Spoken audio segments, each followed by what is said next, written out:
All right, guys. Sorry, I don't mean to break up the convos, but I'm gonna start chatting. Can everybody hear me? Okay. Yeah. Okay. I'll try to use my big boy voice as best as possible. This place doesn't have the best acoustics, but I'm gonna chat today. There are a couple things on the agenda, but I'm gonna tell my story a little bit, just to get everybody acquainted, kind of with, maybe credentialize myself. I don't know, get you guys realize that if I could do it, anybody could do it, right? But I want to talk a little bit about my real estate journey. I want to talk about some things that I wish I knew 10 years ago, 15 years ago, whatever the math is, and maybe encourage one or two of you to take that leap of faith in real estate if you haven't already, and then kind of go into my thoughts on Chicago and where we're kind of like opportunistically buying stuff here and what we're doing. So show of hands, who here is actively or already purchased real estate before in their careers? It's good group. All right. So I think I covered this a little bit. I'll cover my story. This is going to be the most basic slideshow you guys have ever seen. I know it's not the best angles here, but quick background on my story. I got out of college in 2007, and my first real estate purchase was a 4-flat in Texas in 2008. So if anybody was, a lot of you guys are young here, but if you remember 2008, not a very good time to buy real estate. Either I was at the top of the market or on the slide down. So luckily, El Paso, Texas, Fort Bliss survived any brackless cuts, and First Armored Division got cut from Germany and moved there. So they added about 40,000 troops and families to the marketplace. So El Paso didn't really experience a huge downturn. So I kind of like dodged a bullet there. But lending practices shifted tremendously at that point. And our resident expert lender here, Craig, could probably tell you that it was a very strange time. But I bought a 4-flat using an LLC. At 7% interest at that point in time, and again, a lot of mistakes. Didn't really know what I was doing. I read a few books. I read Rich Dad Poor Dad, as many of you guys have probably read before. And I was 22, and I thought I knew what I was doing. So let me try to find a better seat for myself. I didn't even know what a VA loan was at the time, right? So I was sitting around my buddies, and I was like, "Oh, isn't that a loan where they give you some money and you could combine our loans together? Maybe we could buy some I had no idea what I was doing. So, but I did that, and I bought a property, and I kind of held on for dear life for a while, and I learned as I went. And YouTube was still pretty young, and I figured out how to paint and fix things, and then Kyle fixed stuff for me sometimes back then, 15, 20 years ago. Yeah, so did that. I went to a bunch of banks afterwards to try to figure out how to refinance this thing. No banks would give me any money. So I realized, okay, if I'm gonna grow this thing, I need access to capital. So I started to partner with friends and family. So didn't do anything for a while. I bought a couple single family homes in between then, but 2013, I had a W-2 at the time, and I started partnering with some friends and family to buy some other multifamily stuff. And I learned then that buying 5 units plus was actually easier than buying 2 to 4 unit buildings. We'll catch more on that later. But I moved to Chicago in 2013, got my real estate license in 2015, more so to just learn another side of the business and get access to deals and network and just data and information. And I remember driving around the city in 2015 in Logan Square in particular and saying oh, this place is hot now. I thought it was overpriced. And you look back and you're like, God, that was a silly thought to have then. 2017, we started BCG Real Estate Group, which my two partners aren't here. They're normally are, but Joey's at flight training in Texas, and JD's taking care of his kids tonight. So I'm Army guy, JD's Navy guy, and Joey's Air Force guy, and we had no other branch at the time. Now the Space Force is out, but the Coast Guard was the only one that we weren't representing, so we named the company Beat Coast Guard, and that's where BCG stood for. Go back one. Sorry, let me finish that up. So we bought our first multifamily building in 2017, only 8 years ago here, and then fast forward a couple years from there. Once we got to a certain size, I quit my W-2 and followed my dreams. Right. So let's go to the next one. All right, so everyone knows the story of like, oh yeah, why real estate, right? It's a very compelling story. Passive income, mailbox money, price appreciation, tax benefits, diversification, whatever. These are like what normally you think about when you think about, okay, when you buy real estate. But if we go to the next slide, like I thought at the time when I was getting into all this that real estate was going to be passive. I really believed that. I thought it was going to be more passive than it was. I thought it was going to be more profitable than it was. I thought it was going to be easier than it was, right? And so I think we all tell ourselves this story of like, okay, the Instagram version of real estate is beautiful, right? And so I think everyone's got these rose-colored glasses when you get onto this, but then you realize after going through this for multiple decades now that like real estate's really hard, and but it's very fruitful if you stick with it. So you know, I say all this not to discourage anybody, but you know, to say, you know, there's a journey here, and to stick with it, because at some point in time you're going to get kicked down, and it's going to get tiring, it's going to get hard, and you just gotta power through it. Let's go to the next slide real quick. All right, so, and this is all to get to, there's a point to this kind of progression here, but you know, everyone's kind of got a strategy, everyone's kind of got a type of real estate that they go after. We've kind of built this slow strategic growth strategy, right? We're buying 5+ unit buildings, light value add type stuff. We want to hold for 20+ years. We tell all our investors that invest with us that, you know, we want our kids and our grandkids maybe to inherit all these things, and so to us, when we have that timeline, it enables us to make more long-term decisions. We don't get bogged down or worried about the short-term things that happen, and because I know that time tends to heal a lot of wounds in real estate. We buy and locate.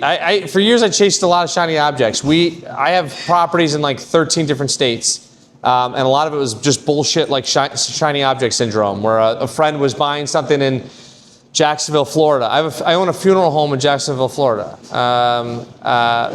that were turned into Airbnbs. It sounds awesome, right? But like, it is a fucking disaster. So we're, you know, I promised my partners now that like we're only strategically going to buy stuff in locations that make sense operationally for us, right? And I'm gonna talk a little bit about more of that in a bit, but like what does that really mean? It means like we're buying stuff in Ukrainian Village in Westtown and Pilsen, and like those are our two target markets, and we're not buying anything anywhere fucking else in the city of Chicago or especially anywhere out of state. We've deviated from this rule a few times, but we're very hyper focused now on this. We do a lot of value add stuff, okay? And that doesn't necessarily, people think value add, they're probably thinking, all right, you're gonna gut renovate a building. We do not gut renovate anything anymore, because we've done that, and that's again is another thing that's harder than everybody imagines, right? Who here has flipped a house before? Ashwin, you can raise your hand.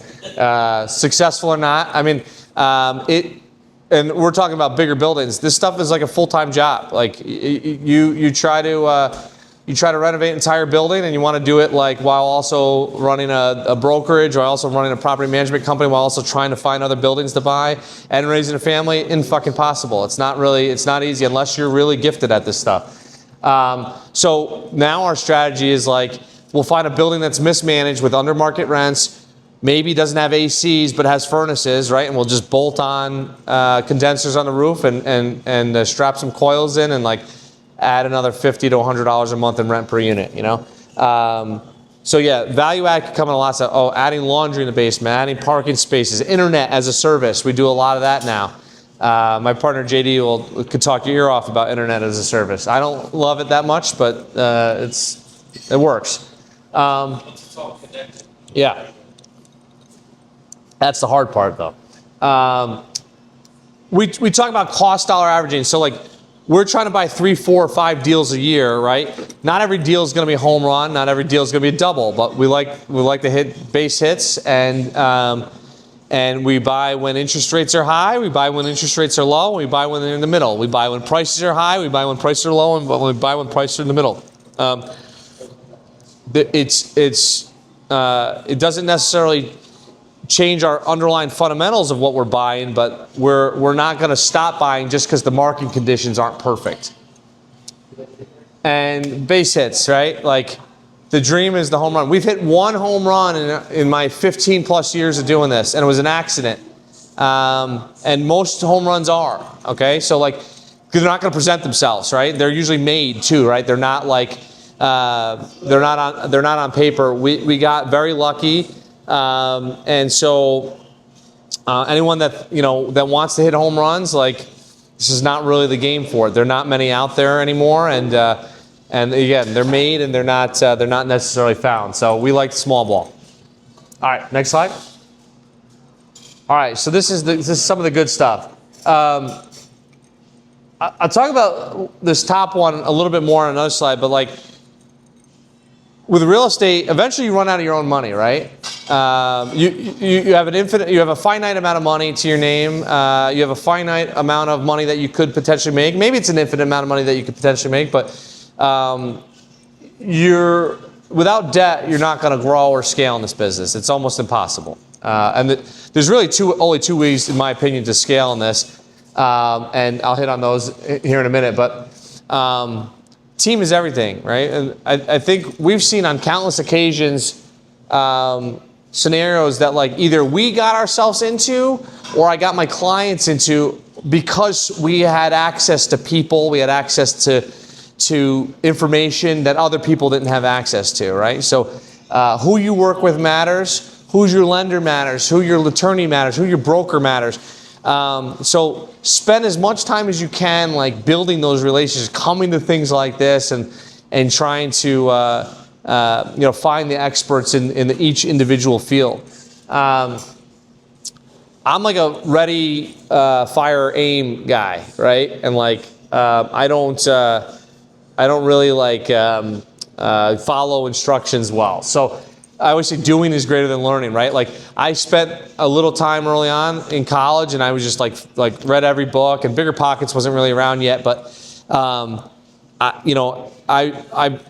I got to El Paso, and like within 30 days, I bought a multifamily building because I knew like I wanted to do it, and I made so many mistakes. But that first building I bought, I used to have a case study slide on it, but I've refinanced that thing like 4 times. It cash flows me like $2,000 a month. I literally do an hour work a year on the thing, and but like at first it wasn't like that, right? And like so it's a perfect case study of like just go out and do stuff and wait, right? And eventually time's going to do its thing. So the bullet 4 here is probably my favorite thing to talk about, because there's a lot of people out there, and like, look at me, I'm standing in front of a stage right now talking about real estate, but and spill my drink. Luck has almost everything to do with everything when it comes to real estate. I started my real estate journey in 2008, right? I literally, after the first couple years of shit, we went on the longest bull run in real estate history in the course of the universe, right? Like, am I lucky or am I good? It doesn't matter. Either way, I got lucky. I rode a bull market for the last 15 years. So the fact that I didn't get cancer, the fact that I didn't get killed while deployed, the fact that I was able to have all that time, like there's so many million factors that go into this that enabled me to like all the pieces to line up, right?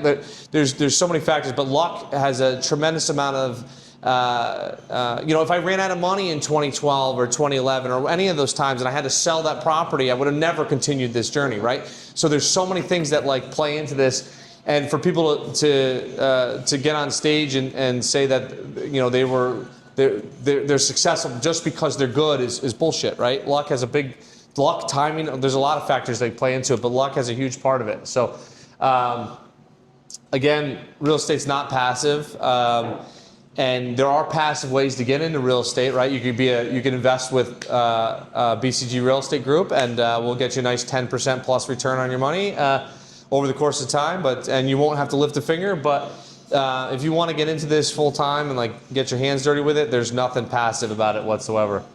I talk about time a lot. Time heals most, if not all, wounds, right? My second investment was a 11 unit apartment building. And again, everything that bad that could have happened within the first 60 days happened in the first 60 days. And fast forward 10 years, I don't even know, 5 times my money on this thing. But had I just quit or like let those first 2 months like define that journey, I would have never stuck around to see the end result of this thing. So, that's why we have a long-term horizon on everything we do, because you can make mistakes in real estate and still come out on top in 4, 5, 6, 10, 20, 30 years, right? Some deals take longer times to recover, but by and large, it's a long game, and the longer you play it, the richer you're going to be.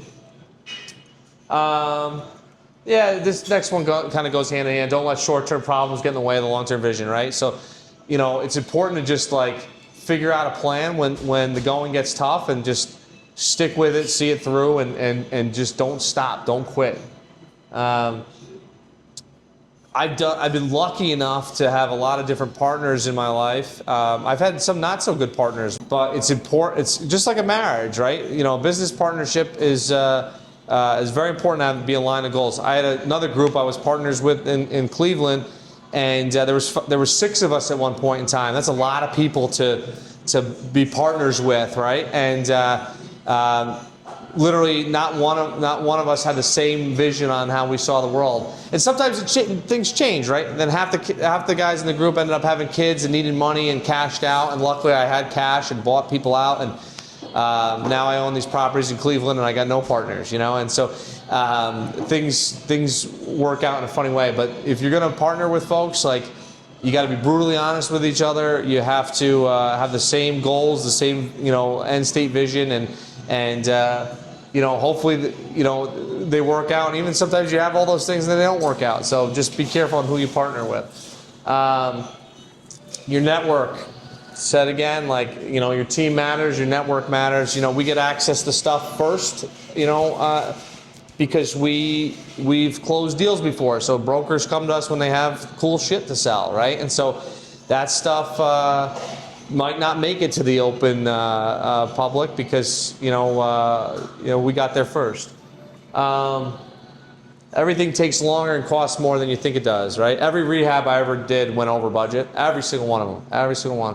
And it took longer, right? And so, we're finishing up some basement unit rehabs right now, and we're like, oh yeah, we'll be done by June 1st. And we were close, and all of a sudden, I'm like, oh yeah, your fire-rated doors are 4 to 6 week back ordered everywhere we wanted them, right? And so I can't really control a whole lot of that, but again, everything takes longer or costs more than you think it does. And the last piece of advice I'll share today, I'm sure there'll be more, but is that there's a huge plethora of information out there, right? Like, we face challenges every single day, and there's nothing ChatGPT hasn't solved already, And Jeff reminds me of this when we talk about a problem. We're like, all right, let's ask the man upstairs what the answer is, And so bigger pockets, great community of information and people. There's so much information out there. Leverage us, leverage anybody in your network that's done there, been there. Somebody's been in your shoes, whatever problem you're facing, and has solved it before. Nothing we're doing is unique here. So just remember that at the end of the day. All right, what else I got to talk about? All right. If I were to start over 15 years ago, or 10 years ago, or 5 years ago, what I would have done differently? I told you guys before, I didn't know what the VA loan was, right? And not everybody in the room is a veteran, but I would have bought as many properties with low or no money down as I possibly could have, as early as I could have. Because looking back 15 years ago, every single piece of real estate across the United States was probably infinitely cheaper and better value than it is today, right? You know, maybe not in like Arizona or Vegas or whatever, but that's not the point here. So I would have used every resource I had available, whether it was an FHA loan, even now conventional 5% down stuff, VA especially. I would have done as many of those as I could. I would have done them every year, every 6 months, however, whatever the lenders would allow me to do, I would do that, and I would not look back. It's important to buy good deals, right? Like, I'm not saying go out and buy bullshit, speculative, shitty properties. Have some investment thesis, have some guidelines, some guardrails to invest in, and don't wait for the perfect deal. You know, don't let good be the enemy of great, whatever the expression is. But now, you know, every piece of real estate you're going to look back at 20 years and it would have been a great deal. There are real, like, I'm sure some people can argue this with me, but there's only two ways to scale relatively quickly in this business, right? And one of them is the BRRRR method, right? Like a lot of people know the BRRRR method: buy, renovate, rent, refinance, repeat, right? So buy a distressed asset of some sort. Maybe it's not fully distressed, but maybe it just needs some value add work. Renovate it, so create value, put a tenant in there, refinance it with some long-term fixed rate debt, and then get your cash out, get your money back, and then repeat the process. Easier said than done, right? But that's one way to scale. And the other way is to leverage either banks' money, friends and family's money, raised money, whatever, wherever you want. But there's really, you know, aside from like, you know, waiting for every single deal to materialize and work out over the course of time, like if you want to scale quickly, those are really the two ways to do it, in my opinion. And then like avoid the shiny object syndrome, like I talked about before, right? I always think about this, and I said, okay, if I didn't diversify across different markets, and if I just like made a solid bet on an area where I had a geographic or a physical advantage over everybody else. And guess what? Living in an area gives you an advantage over out of state investors. Knowing a market, knowing a neighborhood, having inherent knowledge about an area gives you an advantage. Maybe you're better at rehab management than other people are. That's an advantage. Maybe you're better at short-term rentals than other people are. You know, maybe you have a knack for something, right? Like, and you use things that you could take advantage of to your advantage in real estate. So, yeah, if I had gone back, like, sure, there's some deals that played out really well and in other markets. I mean, even my Cleveland ones that were like disasters, like ended up doing really well. Had I just stuck to areas where I had an advantage in, I probably would have been much better off in the long run. All right, what else I got?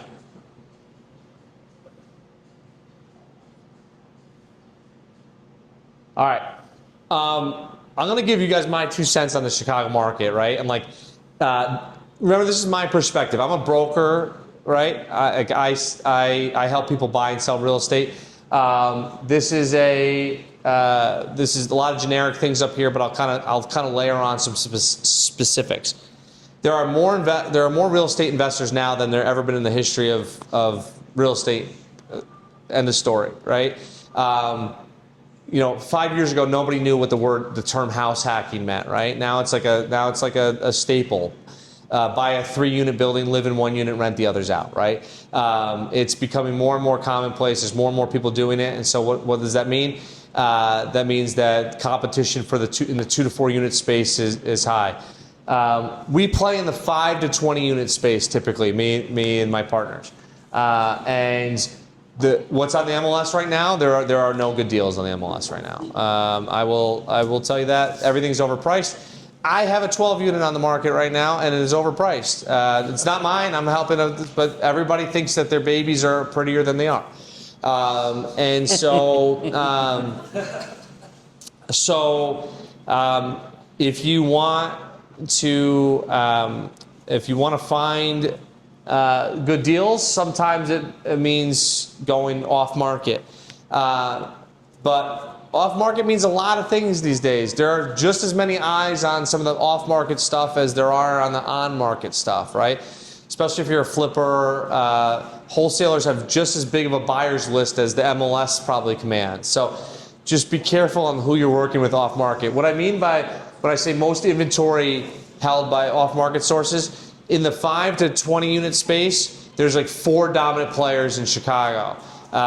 Maybe 10. But there's 4 that we deal with. Like there's Intera, there's Essex, there's Kaiser Group, there's Greenstone, and maybe a handful of others that we've done business with.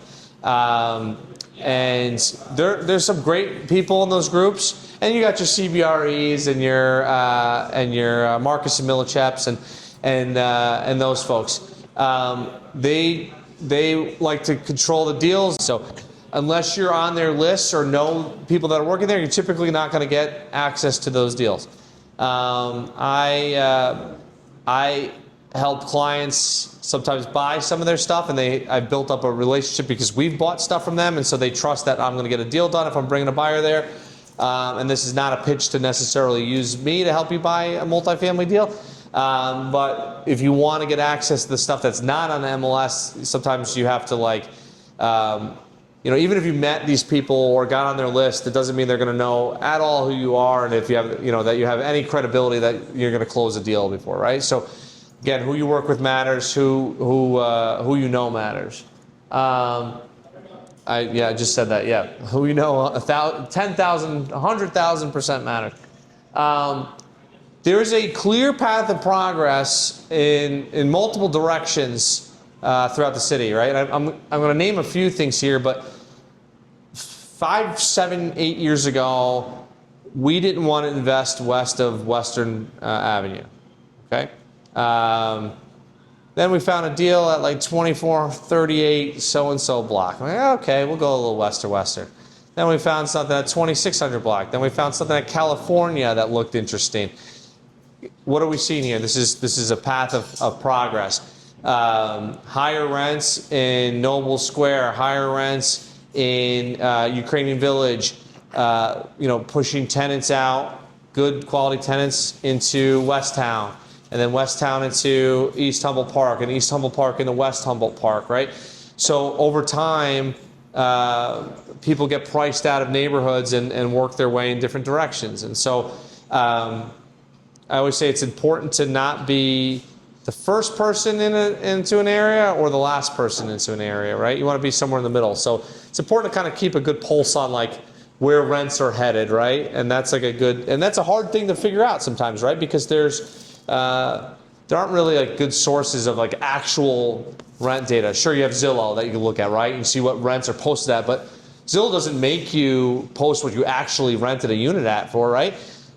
So you have companies like LoopNet and Crexy that like will actually call multifamily owners and ask them what their 2-bedroom, 1-baths are rented. So like some of their data is pretty good because they're actually asking, right? Or we call a property management company, and that's we have a really good idea of what things rent for in certain locations because we actually are in the game and renting stuff there. So it's sometimes hard to find this information unless you're doing it. I mentioned Belmont Craigen. Belmont Craigen is kind of like there was a lot of flip activity like 4, 5, 6 years ago, but naturally follow the blue line, right? Blue line getting farther and further away from the city. More developments happening there, more investor activities happening there. Prices are going up, right? Albany Park, Avondale, a lot of these areas in that northwest pocket of the blue line are getting a lot of attention. They're seeing pretty hefty price increases. Stuff that's selling there now is selling for like 2020 Ukrainian Village prices, right? And so, whereas if you bought 10 years ago, they would have been like, super low. And then now with like the Obama Library, like you're seeing the Bronzeville, Hyde Park, all the way to the South Shore now, almost starting to connect each other in the South Side. And we don't buy anything on the South Side typically, so it's kind of the area that, even though I live on the South Side, I'm like probably least familiar with some of those markets, but there's a lot of activity, a lot of growth happening there, and it's hard to ignore, right? And so. What I mean to say here is it's just important to follow kind of the direction of development, the direction of rehabs, the direction of rent increases, and kind of like, investing along with it, right? The rising tide in certain areas will raise all ships. So, I said this before, the more investors out there than ever before, and so naturally. Competition's increasing, the amount of information out there is increasing, and so every single day new real estate gurus are being minted across the world. So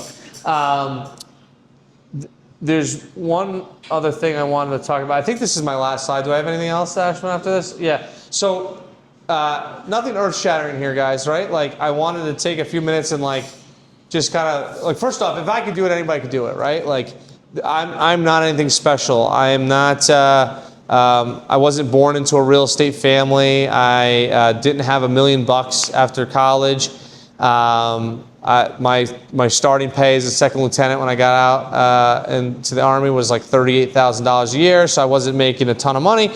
I just kind of like took some bolder leaps and just did some shit, and it paid off over time. And so it's a very repeatable, mistake-ridden process. And if you can learn anything from me, I'll help you avoid some of those mistakes so you can kind of go on that 15-year journey in like 4 or 5 years. For context, like, we own like 120 doors now.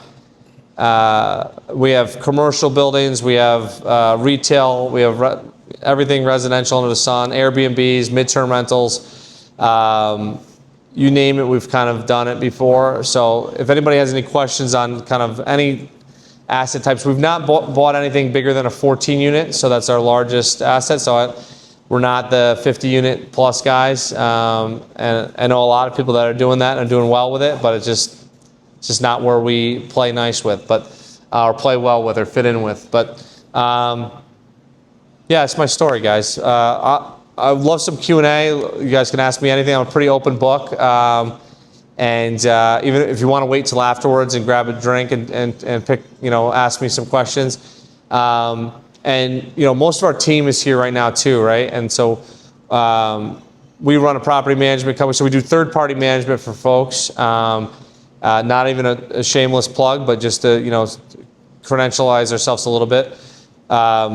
We got a brokerage team. We have 4 agents now and a slew of other awesome members of the team, and then full staff property management company. And we do a lot of buy buildings, fix them up, and rent them out. That's kind of our strategy.